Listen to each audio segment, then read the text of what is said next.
Assalamualaikum warahmatullahi wabarakatuh. Selamat datang di channel Sharing Daring. Terima kasih sudah klik video ini. Semoga bermanfaat. Pada kesempatan kali ini, kita akan membahas materi IPA kelas 8, yaitu tentang tekanan zat. Yuk, langsung saja kita mulai.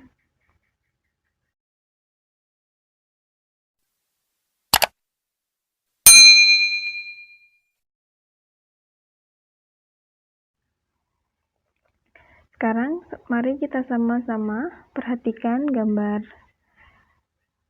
A dan gambar B. Yang gambar A adalah flat shoes dan gambar B adalah heels.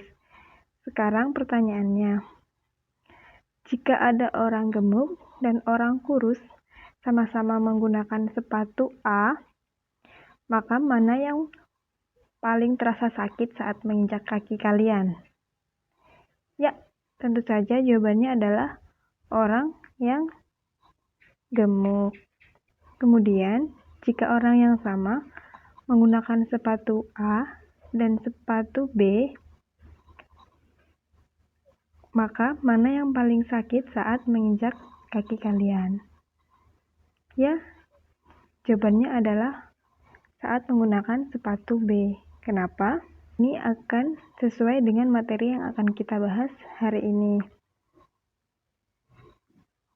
yaitu tentang tekanan zat padat, di mana besarnya tekanan berbanding lurus dengan gaya yang diberikan. Jadi semakin besar gaya yang diberikan, maka tekanan akan semakin besar juga. Seperti contoh tadi, ada orang kurus dan orang gemuk menggunakan sepatu A, maka gaya yang besar diberikan oleh orang yang gemuk, sehingga akan lebih sakit ketika diinjak oleh orang yang gemuk. Kemudian yang kedua, besarnya tekanan berbanding terbalik dengan luas permukaan benda. Nah, seperti kasus jadi orang yang sama menggunakan sepatu A dan sepatu B. Nah, jadi ketika menggunakan sepatu yang A, itu luas penampangnya lebih besar daripada yang B, sehingga tekanan yang diberikan kepada kaki saat menginjak itu lebih kecil daripada saat menggunakan sepatu yang B. Jadi tekanan akan lebih besar ketika luas penampangnya kecil. Nah, secara matematis, tekanan zat ini rumusnya adalah P sama dengan F per A, di mana P adalah tekanan, satuannya Newton per meter kuadrat atau biasa disebut Pascal, F adalah gaya, satuannya Newton, dan A adalah luas bidang, satuannya meter kuadrat. Selanjutnya, tekanan zat cair. Tekanan hidrostatis merupakan tekanan yang disebabkan oleh zat cair yang diam, sehingga memberikan tekanan ke lingkungan sekitarnya. Sebagai contoh, saat kita menyelam, semakin dalam kita menyelam, maka telinga kita akan merasakan tekanan yang lebih besar. Kenapa demikian? Jadi, tekanan hidrostatis ini dipengaruhi oleh kedalaman zat cair dan massa jenis zat cair. Semakin dalam zat cair, maka semakin besar tekanan yang dihasilkan. Begitu pula dengan massa jenisnya. Semakin besar massa jenis zat cair, maka semakin besar pula tekanan yang dihasilkan.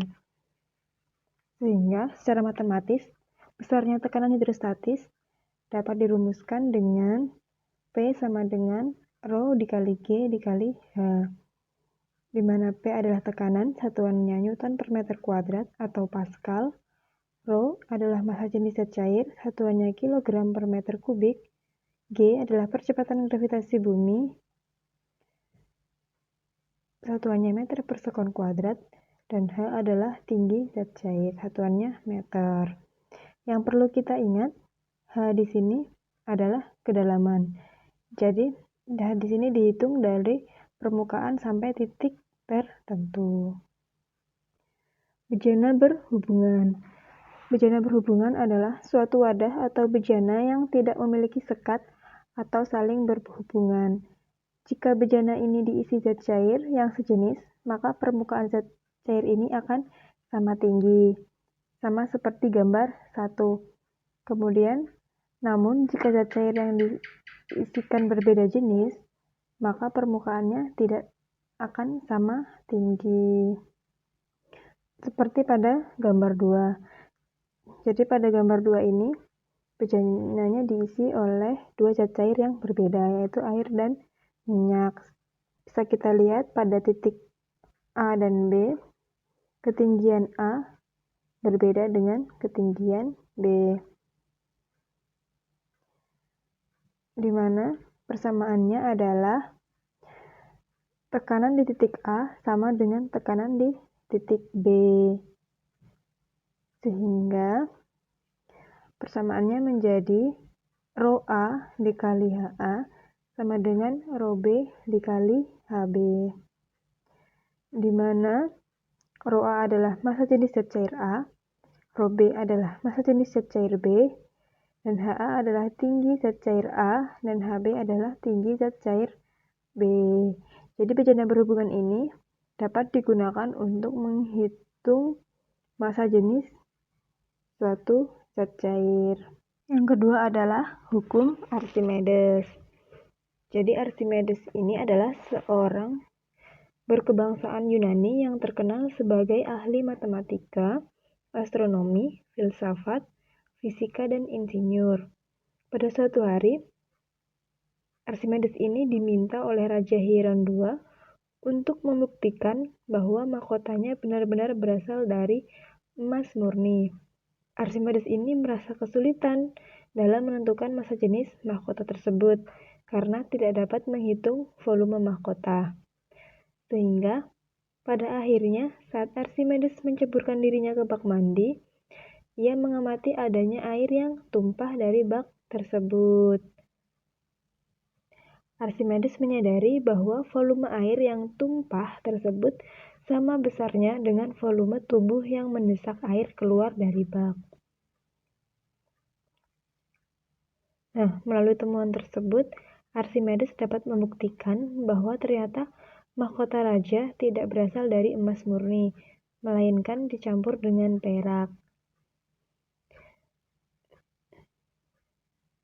Nah, menurut Archimedes, jika suatu benda dicelupkan ke dalam zat cair, maka benda itu akan mendapat gaya ke atas yang sama besar dengan berat zat cair yang didesak oleh benda tersebut.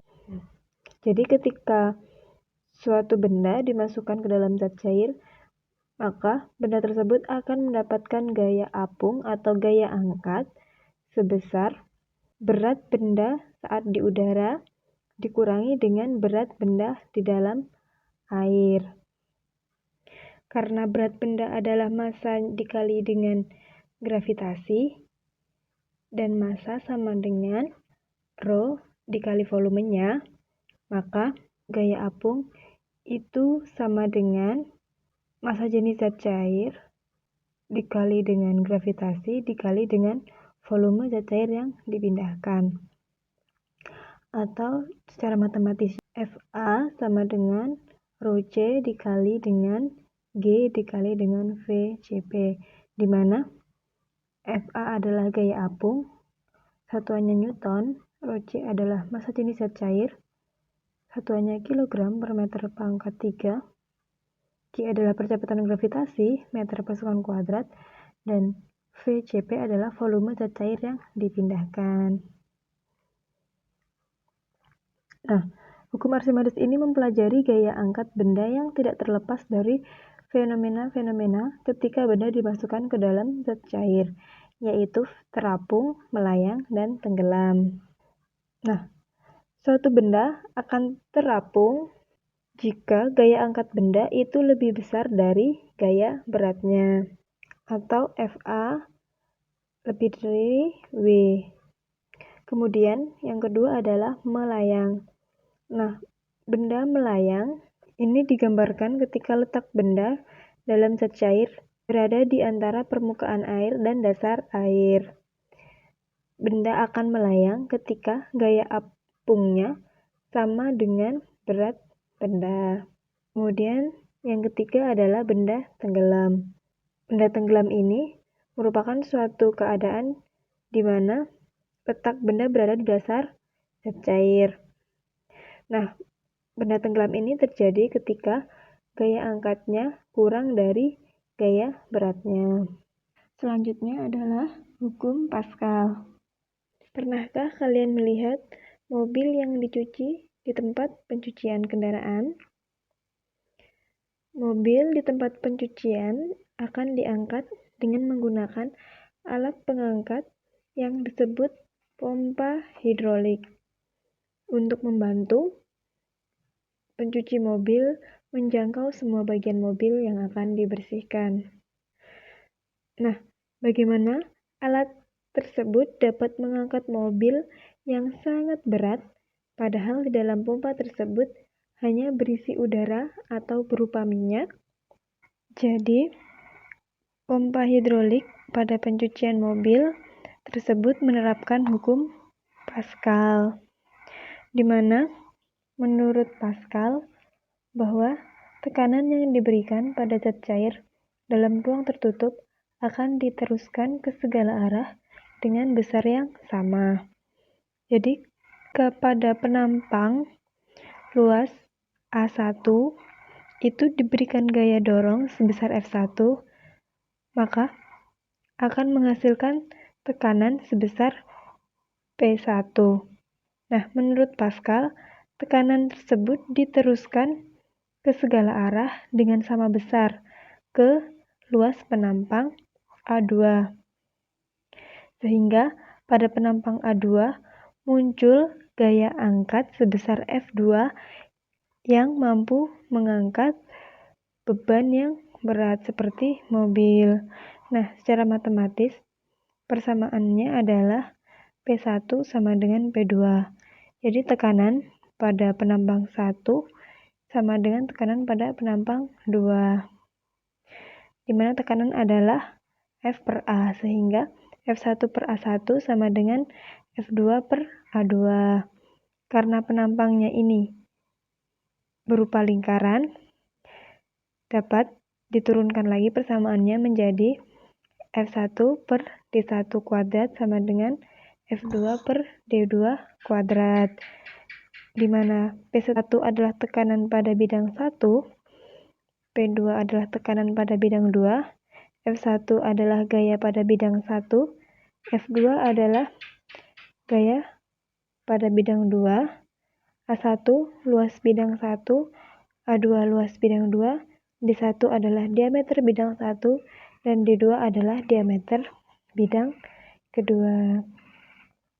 Nah, jadi seperti itu prinsip kerja pada pompa hidrolik. Nah, sampai di sini semoga semua sudah paham. Kita lanjutkan ke latihan soal. Oke, untuk contoh soal, agar videonya tidak terlalu panjang, lanjutkan ke part selanjutnya ya. Sampai di sini dulu video dari saya. Terima kasih yang sudah menonton, semoga bermanfaat. Jangan lupa untuk subscribe, like, dan komen. Terima kasih, sampai jumpa.